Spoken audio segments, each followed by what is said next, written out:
Dahod police द्वारा सूदखोरों के खिलाफ लोक दरबार रखा गया। इस दौरान दाहोद के ए डिवीजन के पीएसआई किरीट लाठिया और दाहोद के एमएलए कन्हैया किशोरी जी का स्वागत किया गया। पीएसआई किरीट लाठिया ने बताया कि दाहोद स्मार्ट सिटी में शामिल हो गया है और दाहोद गुजरात का दूसरे नंबर पर एपीएमसी में आता है, जिससे दाहोद में ज्यादा प्रगति और विकास हो। इसके लिए रेंज आईजी डीएसपी मिलकर कोई भी गलत काम दाहोद में ना हो, उस पर नियंत्रण करने की जानकारी दी।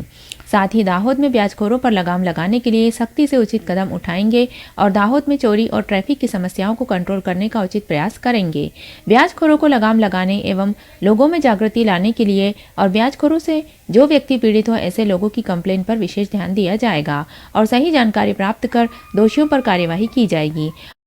और कोई व्यापारी ज़्यादा ब्याज लेकर ब्लैंक चेक या प्रॉमिसरी नोट ना ले, ऐसी उन्होंने जानकारी दी। और इसके साथ जो लोग इलीगल मनी लॉन्ड्रिंग करते हैं, उचित ब्याज दर पर पैसे देते हैं, उनके ऊपर पीड़ित व्यक्ति की शिकायत आने पर कार्यवाही की जाएगी। उक्त जानकारी दाहोद ए डिवीज़न पीएसआई किरीट लाठिया और एमएलए कन्हैया लाल किशोरी ने दी। दाहोद से पूनम प्रदीप प्रजापति, CID न्यूज़, गुजरात।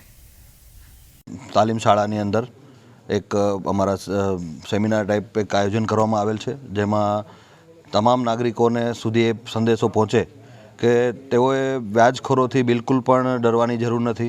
કોઈ પણ આ રીતે વ્યાજના ચંગુલમાં ફસાયેલા હોય તો પોલીસ સુધી આવે, પોલીસને રજૂઆત કરે, એમને લેખિત ફરિયાદ આપે।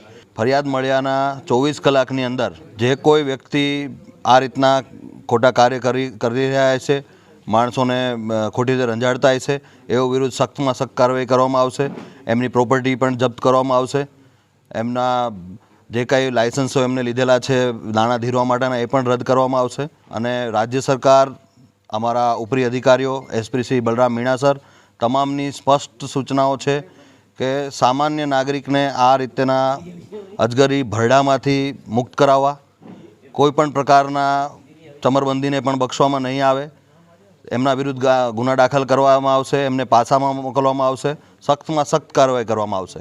અને તમામ નાગરિકો કોઈપણ જાતના ડર વગર પોલીસને પોતાનો મિત્ર સમજી અને પોતાની રજૂઆત કરવા આવે એવી સૌ કોઈને અપીલ કરવામાં આવેલ।